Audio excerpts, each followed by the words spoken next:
Pemirsa, tahun 2023 menjadi titik awal ketika daycare di kawasan perkantoran mulai dianggap sebagai solusi ramah keluarga di tengah tuntutan ritme kerja ibu dan ayah di kota besar.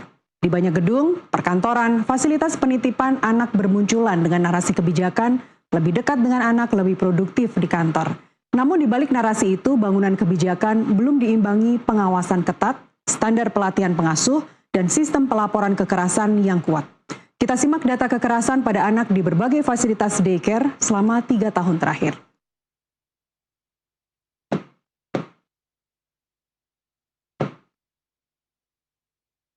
Tahun 2024 di Wensen School, Cimanggis, Depok.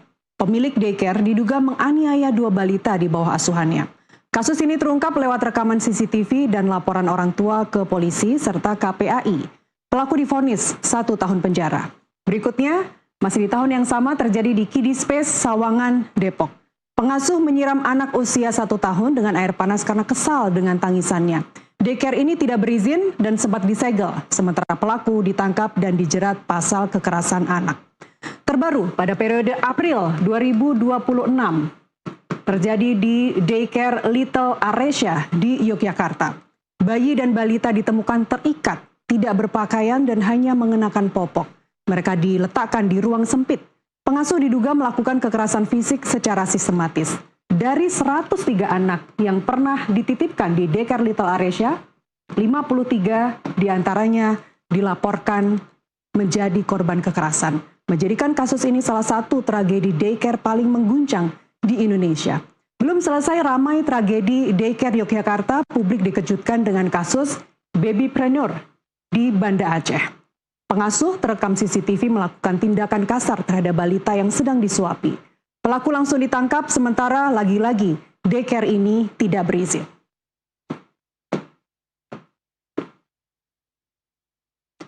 Dari sisi kriminologi, kasus kekerasan pada anak yang dititipkan di daycare bisa dibaca melalui beberapa lensa. Yang pertama, lemahnya struktur pengawasan. Korban berusia 0 hingga 2 tahun, kelompok paling rentan, sangat bergantung pada pengasuh dan sistem pengawasan orang tua atau tim pengasuh terkait. Pola penitipan massal dengan rasio pengasuh anak yang tidak proporsional, banyak anak diletakkan di ruang sempit, memperlemah deteksi dini dan kontrol proses. Di Daycare Little Aresia, Yogyakarta misalnya, setiap pengasuh, 1 orang pengasuh rata-rata menangani 7 hingga 8 anak. Bahkan dalam satu shift terdapat 2 pengasuh yang harus mengurus hingga 20 anak. Mereka kesulitan menjalankan tugas hingga manajemen dan kepala daycare meminta mereka untuk melakukan tindakan tidak manusiawi terhadap balita yang dititipkan.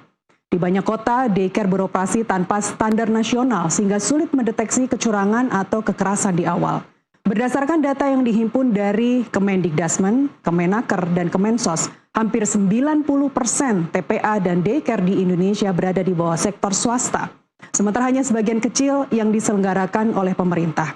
Sehingga menjadi tantangan besar bagi negara untuk mengawasi daycare secara sistemik.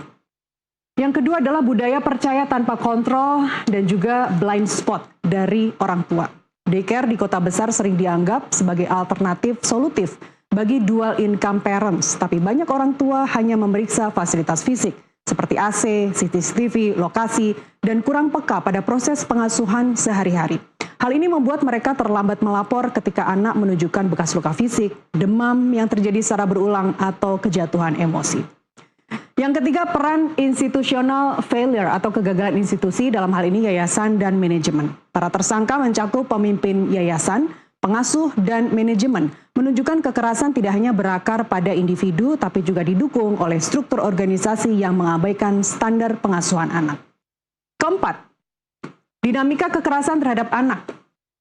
Pola kekerasan pada anak sering muncul saat ada penyalahgunaan otoritas, di mana pengasuh sebagai figur pengganti orang tua memakai kekuasaan itu untuk kontrol yang berlebihan.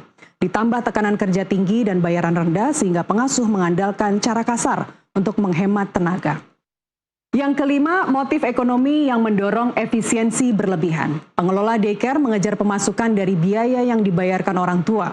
Semakin banyak anak yang ditampung, semakin besar pula revenue yang dihasilkan. Daycare Little Aresia Jogja misalnya, tarif bulanan berkisar sekitar 1,8 juta per anak.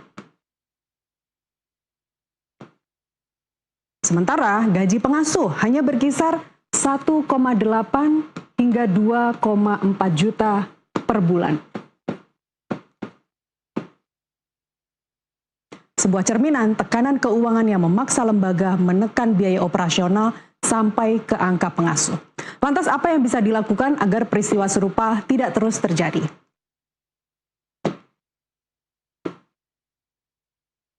Di level kebijakan, pertama, pemerintah pusat dan daerah perlu menetapkan standar daycare dan TPA yang jelas. Soal standarisasi daycare dan TPA, mengenai rasio pengasuhan dan anak, kemudian pelatihan wajib dan sertifikasi, audit berkala dan secara transparan, dan sistem pelaporan kekerasan yang responsif yang bisa diakses oleh orang tua. Kedua, dari sisi orang tua, harus cek reputasi dan rekam jejak daycare yang akan digunakan. Minta akses CCTV, dan ini yang penting, monitoring secara real time. Kemudian waspada perubahan perilaku pada anak. Seperti ketakutan berlebih, tantrum intens atau penolakan keras untuk ditinggal di tempat penitipan. Yang ketiga, bagi kantor dan penyedia TPA, jangan hanya fokus pada kontrak dan aspek administratif. Standar layanan, etika pengasuhan, dan pengawasan yang berjalan efektif di lapangan jauh lebih penting untuk menjamin bahwa anak benar-benar aman, bukan hanya sekedar tercatat di sistem.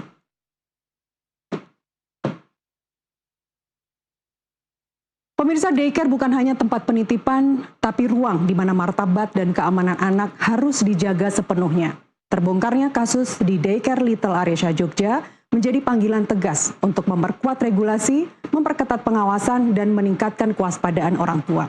Karena keamanan anak bukan komoditas yang bisa ditawar, melainkan hak dasar yang pantang dikorbankan. Sampai di sini bedah perkara. Jumat depan kita bedah kasus lainnya.